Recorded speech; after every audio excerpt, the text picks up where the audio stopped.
Liver tumour എന്ന് പറയുന്നത് ലിവറിൽ ഉണ്ടാകുന്ന മുഴകളെന്നാണ്. അത് പല ടൈപ്പ് മുഴകളുണ്ട്.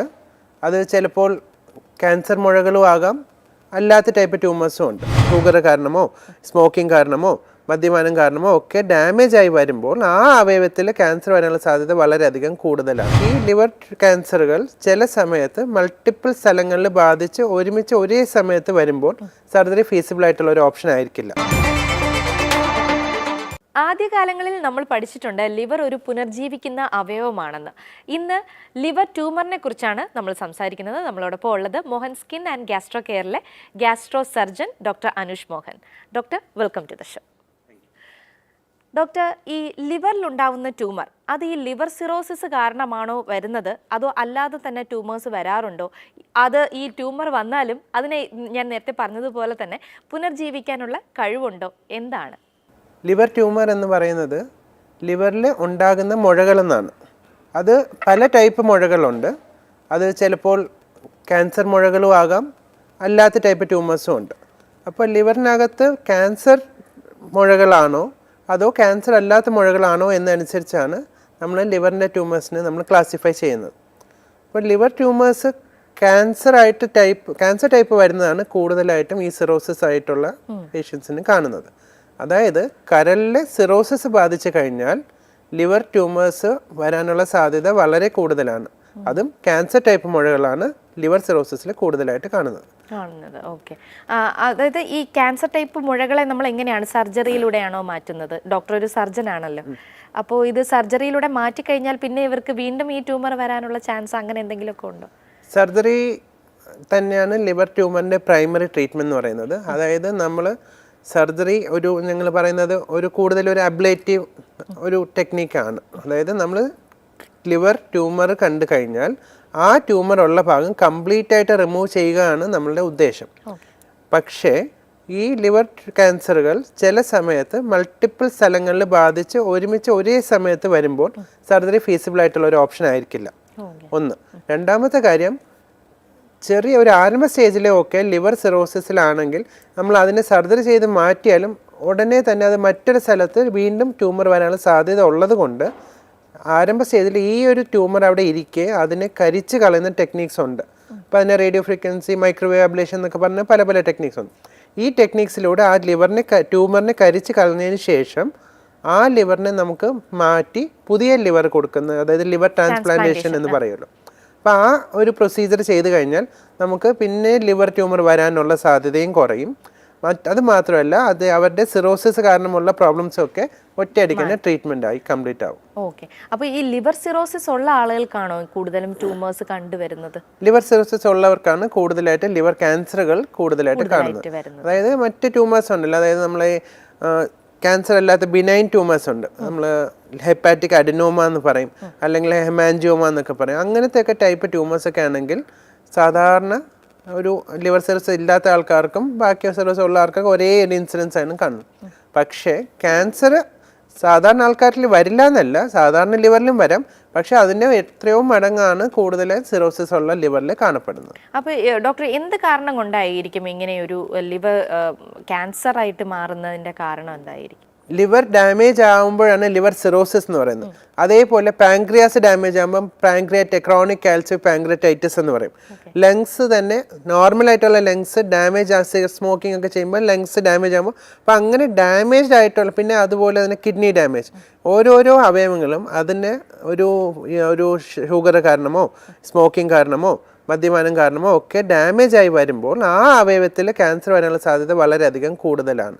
അപ്പോൾ അതാണ് ഈ മദ്യപാനിച്ച് സിറോസിസ് വന്നു കഴിഞ്ഞാൽ ലിവർ ക്യാൻസർ വരാനുള്ള സാധ്യത ഇത്രയധികം കൂടാൻ കാരണം. ഓക്കെ. അപ്പോൾ ഈ ഒരു ലിവർ സിറോസിസ് അല്ലെങ്കിൽ ലിവർ ട്യൂമർ, അതുപോലെ ക്യാൻസർ പോലുള്ളത് വന്നു കഴിഞ്ഞാൽ നമുക്ക് സർജറി അല്ലെങ്കിൽ ട്രാൻസ്പ്ലാന്റ് ചെയ്താൽ മാത്രമേ അതിനൊരു ഓപ്ഷൻ ഉള്ളൂ എന്നുള്ളതാണ് അല്ലേ? Transplant one of the options ആണ്. അതായത് നമ്മളൊരു ചെറിയ ട്യൂമറൊക്കെയാണ്, ഒരു സൈഡിലോട്ടാണ് ലിവറിൻ്റെ രണ്ട് ലോബുണ്ട്, ലെഫ്റ്റ് ലോബ് റൈറ്റ് ലോബ് എന്നൊക്കെ ഉണ്ട്. അപ്പോൾ ഒരു ഭാഗത്താണ് നമുക്ക് അപ്പാരൻ്റ്ലി സേഫായിട്ട് സർജറി ചെയ്ത് റിമൂവ് ചെയ്യാൻ പറ്റുന്നൊരു സൈസും അതിൻ്റെ വളർച്ചയും, ബാക്കിയുള്ള ലിവർ എത്രയുണ്ട് അതിനൊക്കെ ഡീറ്റെയിൽ ആയിട്ട് സ്റ്റഡി ചെയ്യും. അതിന് CT ആൻജിയോ, അതിന് CT വോളിയോമെട്രി എന്നൊക്കെ പറയും. അങ്ങനെ വോളിയം ഒക്കെ എടുത്ത് എത്ര കരൾ ബാക്കി വരുന്നു എന്നുള്ള ഡീറ്റെയിൽസ് എല്ലാം വിശദമായിട്ട് പഠിച്ചതിന് ശേഷം ആ ഭാഗത്തെ ലിവർ നമ്മൾ അത്രയും ലിവർ റിമൂവ് ചെയ്ത് കഴിഞ്ഞാൽ പേഷ്യന്റിന് ബാക്കി സർവൈവ് ചെയ്യാൻ വേണ്ടുന്ന ലിവർ ബോഡിയിൽ ബാക്കി ഉണ്ട് അതായത് വീണ്ടും വളർന്നു വരുന്ന അവയവമായതുകൊണ്ട് തന്നെ അത് വളർന്നു വരാനായിട്ട് കുറച്ച് സമയം എടുക്കും, ഒരു 3 weeks എടുക്കും.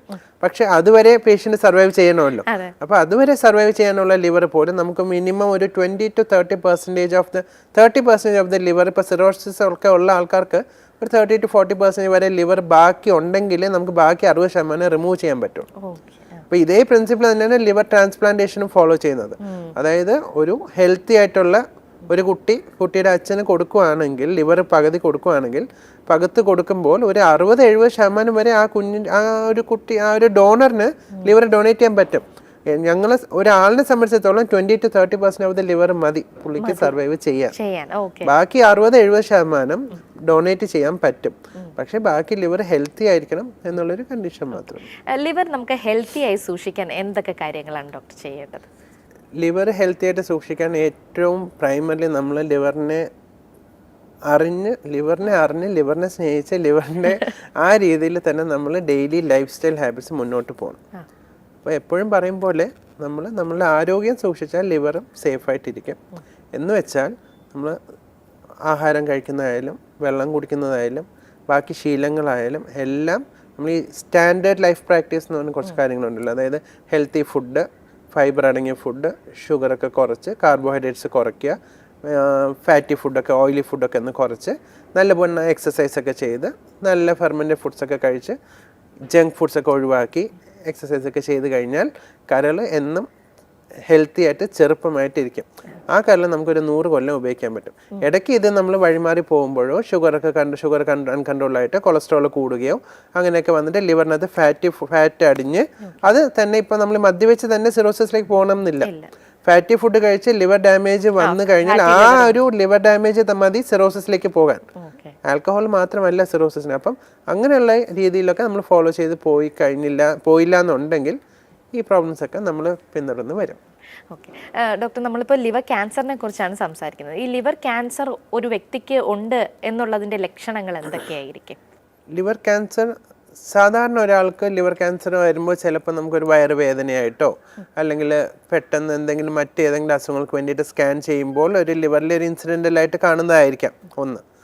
പക്ഷേ സിറോസിസ് ഉള്ള ആൾക്കാർ ഒരിക്കൽ സിറോസിസ് കണ്ടുപിടിച്ച് അവിടെയാണ് നമുക്ക് സ്ക്രീനിങ് ചെയ്യാൻ പറ്റുക. എന്ന് പറഞ്ഞാൽ സിറോസിസ് ഉള്ള ഒരാളിന് നമ്മൾ ഇടയ്ക്കിടയ്ക്ക് ലിവർ സ്കാൻ ചെയ്യുകയും ക്യാൻസർ വരുന്നുണ്ടോ എന്ന് നമ്മൾ ബ്ലഡ് ടെസ്റ്റ് ചെയ്യുന്ന ഒരു ടൈപ്പ് ടെസ്റ്റ് ഉണ്ട്, ആൽഫ ഫീറ്റോ പ്രോട്ടീൻ എന്ന് പറയും.